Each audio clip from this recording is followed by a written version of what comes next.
दोस्तों, आज एक बार फिर खुशकिस्मती से आदरणीय यशवंत सिन्हा जी हम लोगों के साथ हैं।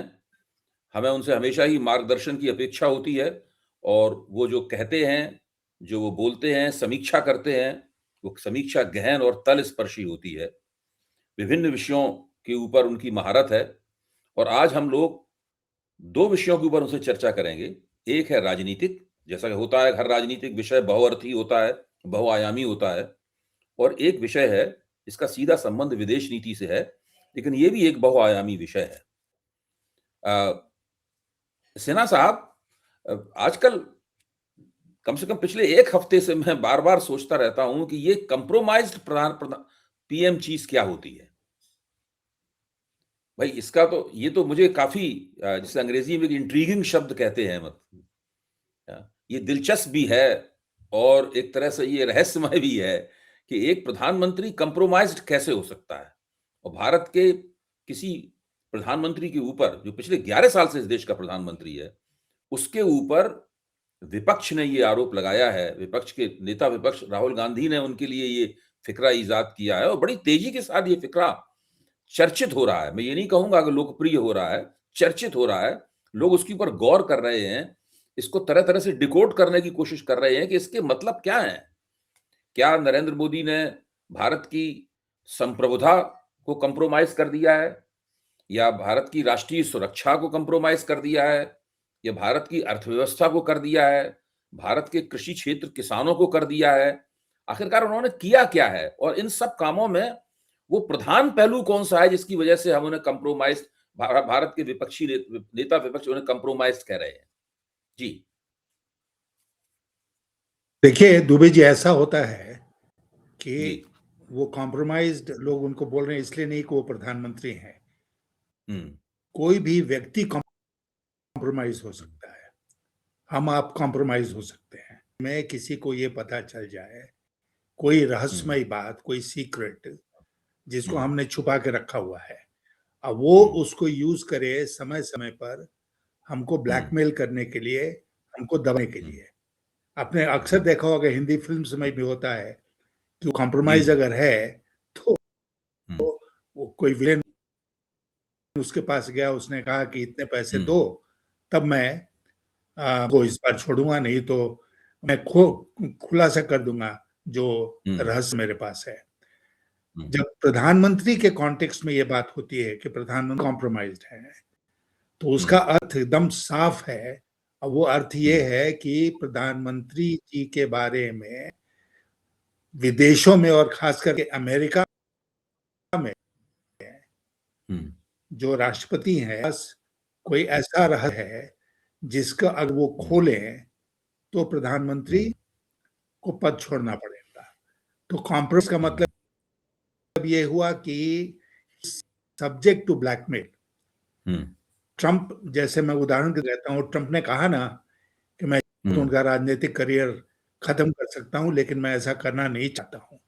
तो इससे हुँ। जाहिर है कि के पास हुँ। कोई ऐसा राज है हुँ। प्रधानमंत्री जी के बारे में कि अगर वो खोल दे तो हमारे हुँ। प्रधानमंत्री जी को पद पर बने रहने का हुँ। अम, कोई औचित्य नहीं रहेगा, उनको पद छोड़ना पड़ेगा। ये हुआ हुँ। कॉम्प्रोमाइज़ भी है हुँ। कि उनकी चाबी जो है वो किसी और के हाथ में होगी। तो ये आपको किस रूप में लगता है? ये बात कुछ अभी भी आपने बात कही तो वो तो समझ में आ गई बात। लेकिन आखिरकार भारत का प्रधानमंत्री बहुत शक्तिशाली व्यक्ति होता है। और उसकी बड़ी प्रतिष्ठा होती है। भारत की जनता ने उसको चुना है, भले ही 35, 36, 37% वोटों से ही चुना हो, लेकिन जो भी हो, भारत की चुनाव प्रणाली फर्स्ट पास पोस्ट सिस्टम है। इसमें अगर इतने वोट किसी को मिल जाते हैं और आपके खिलाफ पड़े वोट बिखर जाते हैं, बँट जाते हैं, तो आपको बहुमत प्राप्त हो जाता है या आप बहुमत के करीब पहुँच जाते हैं और आप प्रधानमंत्री की कुर्सी पे बैठ जाते हैं। तो लगा उसकी प्रतिष्ठा तो वह वैसी रहती है, चाहे गठजोड़ का प्रधानमंत्री हो, चाहे स्पष्ट बहुमत का प्रधानमंत्री हो। ये आखिरकार ऐसा क्या किया है नरेंद्र मोदी ने जिसकी वजह से ट्रंप को ये कहने की ज़रूरत पड़ रही है कि हम इनका राजनीतिक करियर समाप्त कर सकते हैं। इसका ताल्लुक किस चीज़ से हो सकता है? इसका कुछ न कुछ तो अंदाज़ा लगाना हम लोगों की ज़िम्मेदारी बनती है। भले ही वो केवल कयास की देखिए शक्ल में आप हो। हाँ, हम लोग नजर दौड़ाएं अब तक के जो प्रधानमंत्री हुए हैं देश के, कुछ बिल्कुल अल्पकालीन प्रधानमंत्री हुए, जैसे चंद्रशेखर जी जिनके साथ जी, जी। मैं कैबिनेट में था, तो वो मात्र 6 महीने के लिए प्रधानमंत्री थे। हुँ, उसी प्रकार अस्थायी सरकारें बनी हैं, हुँ, लंगड़ी सरकारें बनी हैं। हुँ, लेकिन मैं अनुभव के आधार पर आपसे कहना चाहता हूं, और देश जो है वो अ, कई संकटों से गुजरा है उस समय, हुँ, उनके कार्यकाल में। लेकिन किसी भी प्रधानमंत्री ने अपने को इस स्थिति में नहीं लाया कि उनको कोई ब्लैकमेल कर सके, देश के भीतर या देश के बाहर। हुँ, देश के बाहर अगर होता है कोई ब्लैकमेल, तो और भी खतरनाक है, क्योंकि इसका मतलब कि विदेशी शक्तियां जब चाहें वो हावी हो सकती हैं। हुँ, तो हम लोगों का जो, हमारी जो विदेश नीति है, हमारी जो अर्थनीति है, वो सब नीतियां जो हैं जिसमें हमको दुनिया के दूसरे देशों के साथ डील करना पड़ता है, हुँ, तो हम किस आधार पर डील करते हैं? हम इस आधार पर डील करते हैं कि वो और हम बराबर हैं। तो एक तरफ तो ये है कि हम मालदीव भी बराबर हैं, हुँ, श्रीलंका के भी बराबर हैं, और दूसरी तरफ अमेरिका के भी बराबर हैं। डील करने में मैं कह रहा हूं, शक्ति हुँ, में अलग अलग हुँ, हो सकते हैं, लेकिन जब आमने सामने हम बैठते हैं, तो हम अपने को कमजोर मान के नहीं चलते हैं कि भाई अमेरिका के पास बहुत सैन्य शक्ति है, बहुत आर्थिक शक्ति है, तो इसलिए अमेरिका के सामने हम झुक के बात करेंगे। ऐसा नहीं होता है। हुँ, जब बातचीत होती है तो दोनों देश बराबरी पर बातचीत करते हैं। जैसे कि अगर भारत ज्यादा शक्तिशाली है पास पड़ोस के देशों से, तो उनके साथ भी हम बराबरी के आधार पर ही बात करेंगे, कि वही वो उम्मीद करते हैं हमसे, और वो चाहते हैं कि हम उनसे बराबरी के आधार पर बात करें। तो इस तरह आप अपनी विदेश नीति को कंठ करते हैं, बराबरी के आधार पर, चाहे देश बड़ा हो, शक्तिशाली हो, या छोटा हो, कमजोर हो। लेकिन आप किसी भी परिस्थिति में अपने को इस पोजीशन में नहीं डालते हैं कि आपका कोई राज उसके पास ऐसा हो जिसको वो इस्तेमाल कहीं भी आपको दबा सके। तो इसका मतलब ये होगा कि हमारी जो सार्वभौमिकता है, जो सॉवरेंटी है, वो खतरे में हुँ, पड़ी। देश जब कॉम्प्रोमाइज हो गया, बिकॉज प्रधानमंत्री कॉम्प्रोमाइज हो गए, तो देश की सॉवरेंटी ना खतरे में गई। बिल्कुल। ऐसा आज तक नहीं हुआ है। और जब विपक्ष के लोग कह रहे हैं कि हमारे आज के प्रधानमंत्री जी कॉम्प्रोमाइज्ड हैं, तो उसका अर्थ यही है कि शायद हम के पास ऐसा कोई इनका राज है जिसकी वजह से ये उनके सामने झुकते हैं।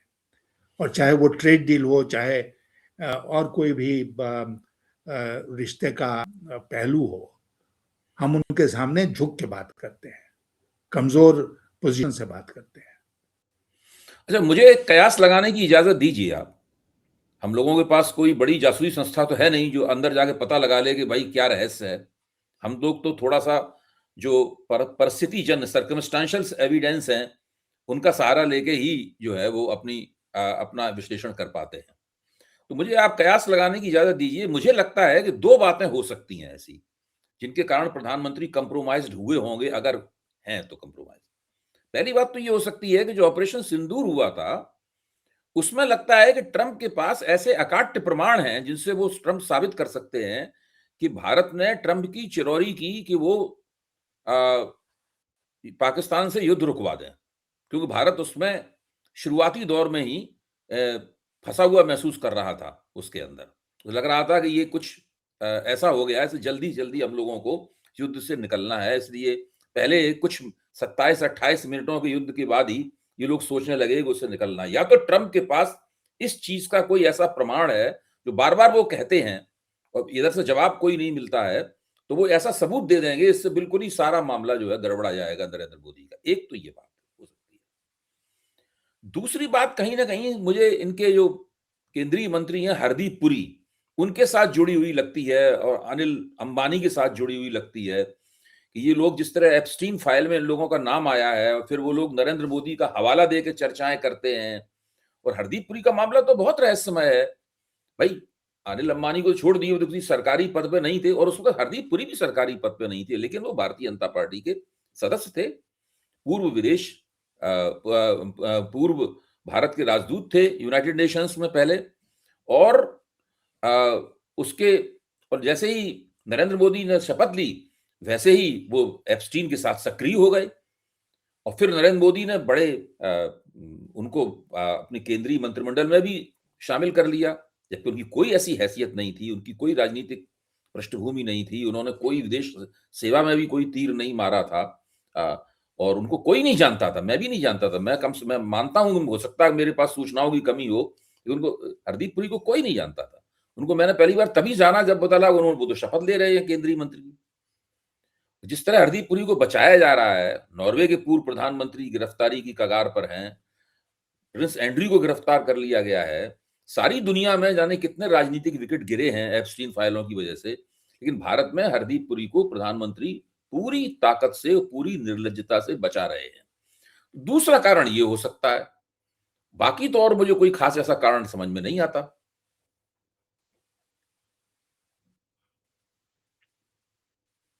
जी। देखिए ये भारत ने जो और ये एप्स्टीन फाइल आने के बाद से नहीं है, उसके पहले से है।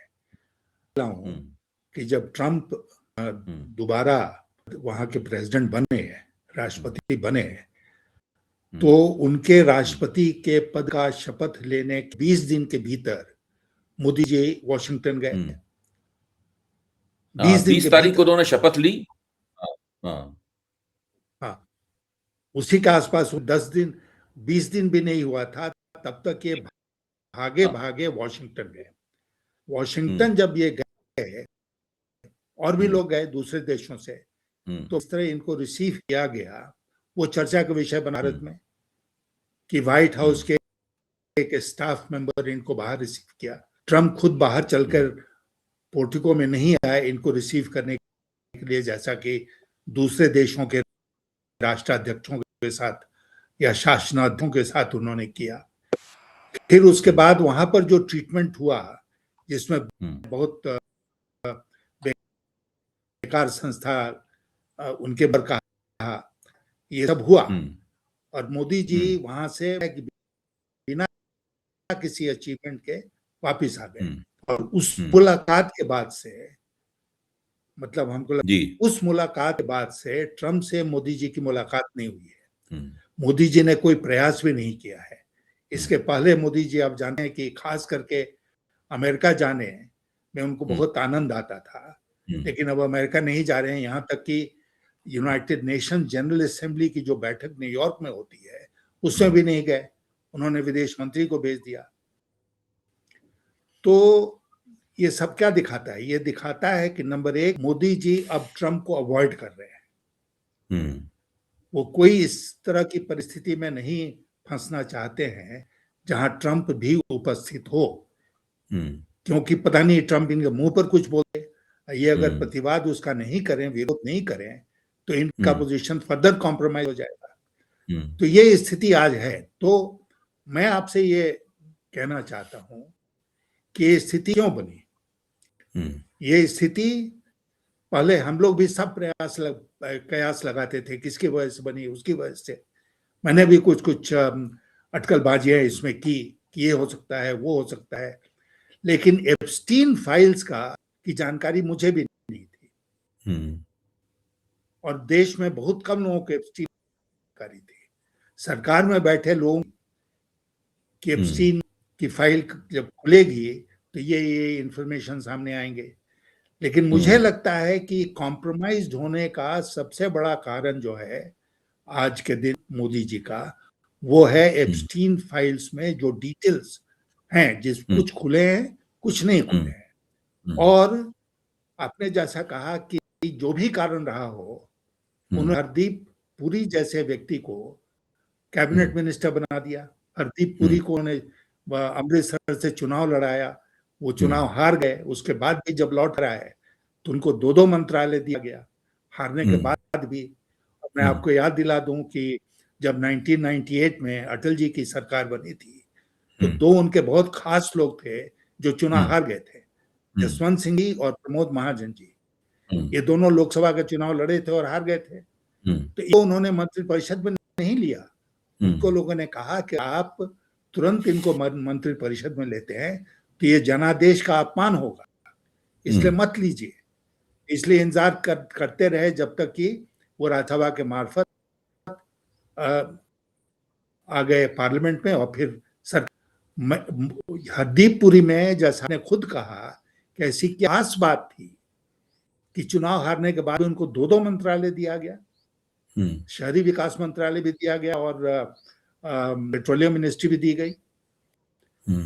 अब धीरे धीरे एप्स्टीन से जो उनके संबंध थे उसका राज रहा है। और मैं आपसे एक बात और राज करना चाहता हूं कि हम ये कह के नहीं बच सकते हैं कि उस समय जब हमारे संबंध थे तो मैं एक प्राइवेट सिटीजन था। प्राइवेट सिटीजन से आप अगर सरकार के मंत्री बन गए तो प्राइवेट सिटीजन की हैसियत से आपने जो हरकतें की हैं वो तो आपका पीछा करेंगी। बिल्कुल। अच्छा, उसके बाद भी सबसे आश्चर्य की बात जो कहा वो ये है कि इन सब के बावजूद हरदीप सिंह पुरी का इस्तीफा नहीं हो रहा है। अभी बड़े बड़े लोग नोबेल लॉरिएट हैं विश्वविद्यालय में, इस्तीफा दे दिया। लैरी समर्स है, अमेरिका के बहुत बड़े फाइनेंस मिनिस्टर होते थे, उन्होंने हार्वर्ड के प्रेसिडेंट के पद से इस्तीफा दे दिया। इंग्लैंड में इस्तीफे हुए, जेल भी हुआ। तो सब लोग इस्तीफा दे रहे हैं। आप और कई लोग हैं उसमें, बहुत मशहूर हस्तियां हैं जो इस्तीफा दे रही हैं क्योंकि वो अपनी अंतरात्मा की बात सुनकर इस्तीफा दे रही। उनके ऊपर कोई इस्तीफा देने का दबाव हो या नहीं हो। लेकिन हमारे देश में दबाव होने के बावजूद पुरी का इस्तीफा नहीं हो रहा है। मोदी जी हर से उनको डिफेंड करने में लगे हुए हैं। इसके पीछे भी तो कोई राज की बात होगी कि क्यों डिफेंड कर रहे हैं। तो एप्स्टीन फाइल जो है वो मुझे लगता है एक ऐसा मकड़जाल है जिसमें बहुत से लोग फंसते चले जा रहे हैं। हमारे देश के लोग भी फंसते चले जा रहे हैं। दूसरे देशों में कार्रवाई हो रही है या स्वतः लोग इस्तीफा दे रहे हैं। हमारे देश में मांग होने के बावजूद, डिमांड होने के बावजूद प्रधानमंत्री ऐसे मंत्री का इस्तीफा नहीं ले रहे हैं। अब तो आपने बिल्कुल ये स्पष्ट कर दिया कि ये ऑपरेशन सिंदूर वाला मामला उतना नहीं है। वो भी हो सकता है, उसके भी कुछ पहलू हो सकते हैं वो, लेकिन नहीं है। ये एप्स्टीन वाला ही मामला है जिसके कारण प्रधानमंत्री कंप्रोमाइज्ड हैं और दबाव में हैं। नहीं, एक मिनट में आपको एक मिनट आपको दुबे जी में टोकता हूं। ऑपरेशन सिंदूर का मामला भी हो सकता है। इसलिए हो सकता है कि ऑपरेशन सिंदूर में भारत का क्या नुकसान हुआ, बात कभी खुलकर सामने नहीं आई। हमारे हवाई जहाज गिरे ना गिरे, ये बात कभी खुलकर सामने नहीं आई। तो अच्छा, दूसरी बात सबसे महत्वपूर्ण जो है वो ये है, बार बोल चुका होता है कांग्रेस के सामने अमेरिका के राष्ट्रपति का बहुत बड़ा ओकेजन होता है, अवसर होता है। वहां पर भी कल ही हुआ अमेरिकन कांग्रेस के सामने हाँ कि हमने युद्ध उत्तर पाकिस्तान का भी उसने बातें कही। हम इसको मानने को तैयार नहीं है। हम गला साफ का कोई इसमें उसकी था। तो ये सब जो घटनाएं घट रही हैं, इससे लगता है कि कहीं मोदी जी जो हैं, हमारे देश के प्रधानमंत्री जी, ट्रंप के सामने कमजोर स्थिति में आ गए हैं। और इसलिए ट्रंप का जितना खुलकर उनको विरोध ये गलत है वो नहीं कर। और इसकी लोग तुलना करते हैं गांधी के साथ। तो 7th फ्लीट अमेरिका की बे ऑफ बंगाल में आई थी, बंगाल की खाड़ी में, उसके बावजूद भी वो झुकी नहीं। तो ये बातें चल रही हैं और इसीलिए लग रहा है कि मोदी जी कमजोर क्यों है भाई। मोदी जी ने तो अभी तक जो छवि बनाई थी वो यही बनाई थी कि भारत के साथ सबसे मजबूत प्रधानमंत्री मोदी जी हैं आज तक, और अब लग रहा है कि मजबूत नहीं मजबूर प्रधानमंत्री है। अच्छा, ये तो अब काफी कुछ स्पष्ट हो गया आपसे चर्चा के बाद में, लेकिन मुझे लगता है कि इनकी मजबूरियां और ताकतवर के मुकाबले दब जाने का जो इनका किरदार है, वो चीन के बरक्स भी हम देखते हैं। आप देखिए, चीन के बरक्स इनकी जो चीनी नीति है, उसमें लगातार ये कमजोरी दिखा रहे हैं। पाकिस्तान के मुकाबले तो ये लोग छाती पीटते हैं सड़क छत पर खड़े होकर और डींगे मारते हैं, क्योंकि वो कमजोर देश है। भारत की सामरिक शक्ति पाकिस्तान के मुकाबले कई गुना अधिक है। हर तरह से भारत का हाथ भारी है उसमें। लेकिन चीन के मुकाबले देखिए तो चीन के मुकाबले भी बहुत दबे हुए हैं। जो जनरल नरवणे की किताब कहती है कि भाई लगातार चीन के टैंक आते जा रहे थे और आप कुछ बोल ही नहीं रहे थे उसमें। घबराए हुए थे कि आपको हिम्मत नहीं पड़ रही थी, कहें कि कम से कम इन टैंकों को रोकने के लिए जो आर्टिलरी फायर की जरूरत है, जो कहा फौज की तरफ से सजेस्ट किया जा रहा था, वो तो करना पड़ेगा, वरना चीन के टैंक नहीं रुकेंगे। तो वहां भी लगातार चीन के मुकाबले ये बहुत कमजोर विकेट पर हैं और दबे हुए दिखाई पड़ते हैं। तो वहां भी मुझे लगता है कि वो भी इनके कंप्रोमाइज होने का एक पहलू है। बिल्कुल, बहुत बहुत महत्वपूर्ण पहलू। हम्म, और आपको मैं याद दिलाऊं कि जब मोदी जी के मुख्यमंत्री थे तो एक देश जिसमें वो कई बार गए, कई बार, हम्म, वो था हम्म, चीन। जी। गुजरात के मुख्यमंत्री के नाते मोदी जी कई बार चीन गए। ताज्जुब होता है, गुजरात का अब वहां पर मुख्यमंत्री उन्होंने चीन क्या इतनी बार क्या, क्यों गया? क्यों गया?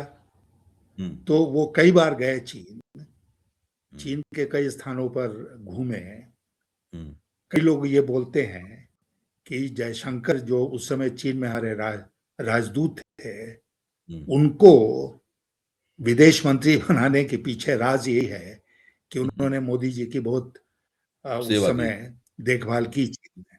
हम्म, तो चीन के साथ अब इंतहा तो दुबे जी उस समय हो गई ना, जब हम्म, हमारे प्रधानमंत्री की तरफ से बयान आता है कि न कोई घुसा था न कोई घुसा है।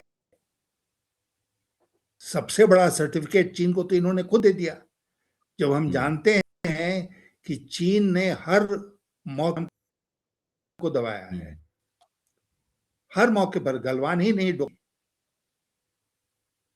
आराहोटी एक छोटी सी जगह है उत्तराखंड में। हमको बताया गया, इसे सूचना मिली कि वहां पर हम पेट्रोलिंग करने जाते थे, हमारे अधीन आता था। वहां पर हम पेट्रोलिंग करते थे। अब वहां हम पेट्रोलिंग करने भी नहीं जाते हैं और चीनी वहां हम्म, आते हैं पेट्रोलिंग करने के लिए, और एक तरह से उन्हीं का कब्जा हो गया। ये है सेंट्रल जो लद्दाख हो गया है, वेस्टर्न, अरुणाचल ईस्टर्न, और ये सेंट्रल बॉर्डर है जो चीन के साथ हमारा, जहां पर कि हमारे जो विवाद है चीन के साथ बॉर्डर को लेकर वो कम से कम है। वहां पर ये स्थिति बन गई है। तो आपने बिल्कुल सही कहा, और मैं एक दूसरे प्रोग्राम में, किसी प्रोग्राम में मैंने कहा था कि मोदी कॉम्प्रोमाइज है न केवल अमेरिका बल्कि चीन के सामने भी, क्योंकि वो खड़े नहीं हो पाए चीन के सामने। ठीक बात, ठीक बात। अच्छा, एक और और आपने जो प्रश्न मुझे। नरवणे की बात की, एक हम्म, मिनट उसको पूरा कर दूं। नरवणे वाली बात पूरी तरह, मतलब पूरी होती है जब आप इस बात को ध्यान में रखें कि भारत सरकार का आदेश था और है कि आप गोली नहीं चलाओगे। फायरिंग करने के लिए आपको यहां से दिल्ली से अनुमति लेनी पड़ेगी। तो जब उन्होंने कहा जो उचित समझो वो करो, तो उसके ऊपर ये बंदिश थी कि तुम गोली नहीं चला सकते हो। टैंक हम्म, आ रहा है तो जाके डंडे से लड़ो, जैसे गलवान घाटी में हुआ था। हम्म, ठीक बात। अब आप अटल बिहारी वाजपेयी के साथ लगातार कैबिनेट में रहे। आपने उनके लिए बजट भी पेश किए, आपने उनके लिए विदेश नीति का भी सफल संचालन किया विदेश मंत्री के तौर पर। इसलिए आपसे बेहतर कोई और व्यक्ति नहीं हो सकता जिससे मैं ये सवाल पूछूं। इस वक्त प्रधानमंत्री इजराइल में हैं, जैसी कि उनकी आदत है कि वो नेतन्याहू के साथ में गले मिल रहे हैं। तस्वीरें भी छप गई हैं अखबारों में। लेकिन नेतन्याहू की इस वक्त स्थिति यह है कि जो अंतर्राष्ट्रीय अपराध न्यायालय है, आईसीसी है, उसने नेतन्याहू के खिलाफ वारंट निकाल रखा है। जो एक तरह से युद्ध अपराधों का वारंट है। जो गाजा में उन्होंने नरसंहार किया है, उस नरसंहार के आरोपी हैं नेतन्याहू, और उन्हें उस कोर्ट में जाके अदालत में कभी भी कटघरे में खड़ा होना पड़ सकता है उनके लिए, बशर्ते अमेरिका उनको उससे बचा न ले अपने प्रभाव का इस्तेमाल करके। दूसरी तरफ इजराइल की जो अंदरूनी राजनीति है, उसमें इजराइल के विपक्षी नेता यायर लैपिड ने साफ कहा है कि वो नरेंद्र मोदी जब संबोधित करेंगे इजरायली संसद को, तो वो उसका बहिष्कार करेंगे। तो इजराइल की जो स्थानीय राजनीति है, वो भी, उसमें भी नरेंद्र मोदी का ये दौरा फंस गया है। वेस्ट बैंक में इजरायली नीति के खिलाफ जिन 85 देशों ने निंदा की है, भारत उसमें उन देशों में शामिल नहीं है। ये आप अटल बिहारी वाजपेयी भी भारतीय जनता पार्टी के नेता थे और नरेंद्र मोदी से ज्यादा बड़े और प्रतिष्ठित नेता थे। उनके राष्ट्रीय स्वयंसेवक संघ से भी संबंध थे। वो सरसंघ चालक की बातचीत को भी, और कभी-कभी सरसंघ चालक की थोड़ी बहुत डांट डपट को भी सुनते थे चुपचाप अटल जी। लेकिन अटल जी के जमाने में तो भारत की जो फिलिस्तीनी नीति इस प्रकार की नहीं थी। ये जो इजराइल के साथ इनका कोई नीति दुबे जी इस प्रकार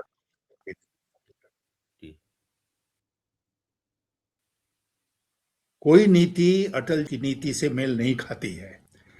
मैं इजराइल की बात आपने उठाई, मुझे याद है कि इजराइल उस समय जो प्रधानमंत्री थे, नाम मैं भूल रहा हूँ, वो भारत के दौरे पर आए। अटल जी तो गए नहीं, इजराइल में भी नहीं गया, लेकिन उनके प्रधानमंत्री भारत के दौरे पर आए। और आप जानते हैं कि हम जो व्यवस्था है उसमें सबसे पहली मुलाकात, कोई भी जो विजिटिंग डिग्नेटरी होता है, उसकी पहली मुलाकात देश के विदेश मंत्री के साथ होती है। तो मैं गया उनसे मिलने के लिए, राष्ट्रपति भवन में शायद ठहरे थे। 75 मिनट उनकी हमारी बात हुई, 75 मिनट्स।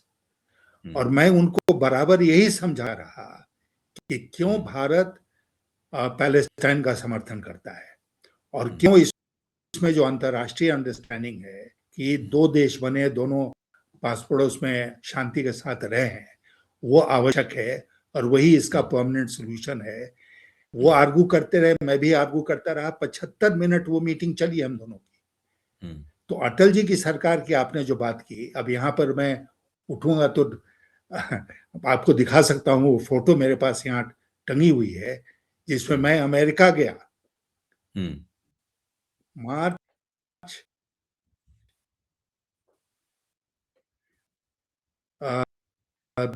2004 में, जनवरी 2004 में मैं अमेरिका पहुंचा, वाशिंगटन पहुंचा,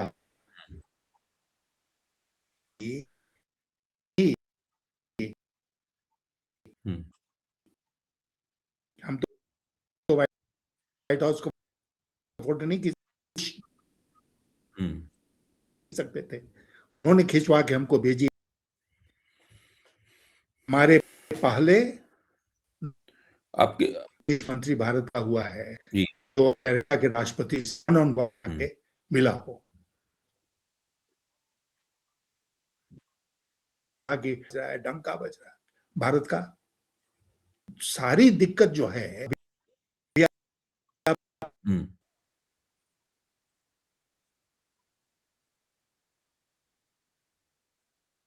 चैनल से ऐसा कुछ हुआ ही नहीं था, चल रहा है ना। इजराइल गए क्यों मोदी जी? और जिन विषयों पर चर्चा हो रही है वो सारे बायलैटरल इश्यूज हैं। एग्रीकल्चर क्षेत्र में, कृषि के क्षेत्र में हम मदद लेते हैं इजराइल की, तो आज से ले रहे हैं, शुरू से ले रहे हैं। ट्रेड को बढ़ावा देना, तो ऐसी कौन सी बात थी जिसमें अशांति होते हुए भी उस क्षेत्र में मोदी जी पहुंच गए इजराइल? ये भी एक बहुत बड़ा राज का विषय है जो कविता है खुले। नहीं, निश्चित रूप से आप मुझे एक और बात लगती है कि राष्ट्रीय स्वयंसेवक संघ के भीतर और भारतीय जनता पार्टी के भीतर भी इज़राइल को एक थोड़ा-सा आदर्श राष्ट्र के तौर पे भी ये लोग देखते हैं। मैं अपना मेरे पिताजी से मिलने के लिए संघ वगैरह के लोग आया करते थे। मेरे पिताजी तो गांधीवादी, लोहियावादी थे, लेकिन हर तरह के लोग उनसे मिलने के लिए आया करते थे। तो मैं बचपन की यादें करता हूँ कि वो चर्चाएँ उन दोनों के बीच में होती थीं, तो वो कहते थे, "इज़राइल में देखिए राष्ट्रवाद की भावना बड़ी प्रबल है।" वो लोग कहते थे हमेशा।